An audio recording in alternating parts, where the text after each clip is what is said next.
दोस्तों तो वे चीज़ें क्या क्या हैं, आपको क्या क्या खानी चाहिए और क्या क्या नहीं खानी चाहिए इस मौसम में, वो मैं बता देता हूँ।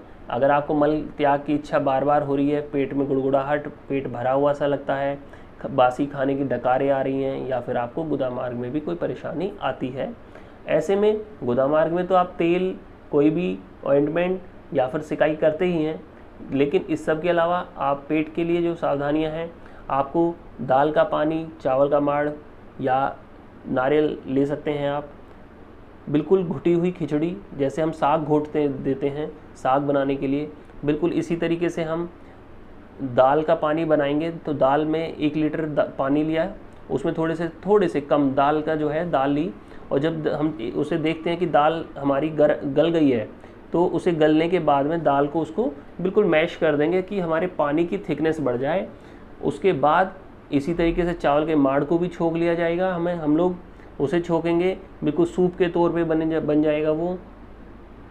तो उसमें हम लोग क्या डालेंगे, सिर्फ हम डालेंगे हींग, जीरा और सेंधा नमक, इनसे छोकेंगे 1 चम्मच अच्छे से। अगर आपको घी किसी ने मना नहीं किया है तो घी आराम से ले सकते हैं, आपको अगर वो नुकसान नहीं पहुंचा है तो आप घी डालिए बढ़िया से। 1 गिलास रोज़ सुबह पूरी फैमिली पीजिए, और अपने साथ ही साथ 1 गिलास सारी फैमिली को भी दीजिए। और इन दिनों में आपका पित्त बराबर बिल्कुल बैलेंस रहेगा। जिस तरीके से आप अगर सोचोगे कि 2 दिन में या 5 दिन में आराम मिलेगा, तो ये आपको बिल्कुल आराम देगा। लेकिन अगर आप पेट के कोई पुराने रोगी हैं, आपको पहले से ही मल की बार बार इस तरह की टेंडेंसी है, तो दोस्तों जिस तरीके से आपने चाय वगैरह जैसी चीज़ें पी, उन सब से नुकसान आपको 20-30 साल बाद नज़र आया। बचपन में चाय बड़ी स्वाद लगती थी, उसी तरीके से दोस्तों आपको ये दाल का पानी 1-2 साल इस तरह से आप पिएंगे लंबे टाइम तक, चावल का माड़ आप लंबे टाइम तक पिएंगे, तो ये आपको राहत और पेट के लिए आपके रामबाण है। कहने के लिए यह कोई औषधि नहीं है, क्योंकि आपकी रसोई से आती है, लेकिन रसोई एक आयुर्वेदिक मेडिकल स्टोर होता है। इसके लिए सोच समझ के खाइएगा, सोच समझ के पीजिएगा।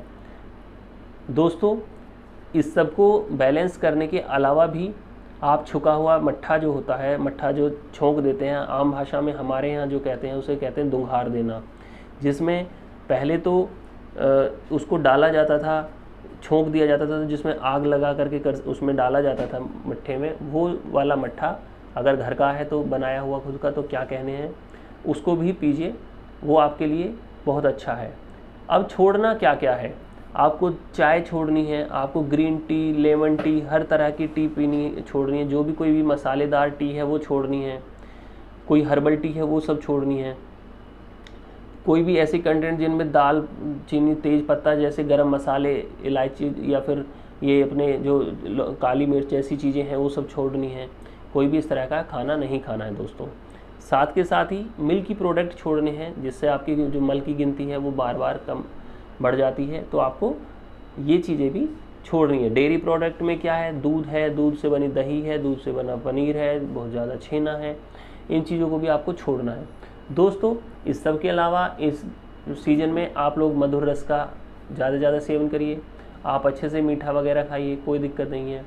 और अपने सेहत में रात के टाइम पे हल्का खाना खाइए, एक्सरसाइज हल्की रखिए। इन दिनों में हल्की एक्सरसाइज के लिए बताया गया है।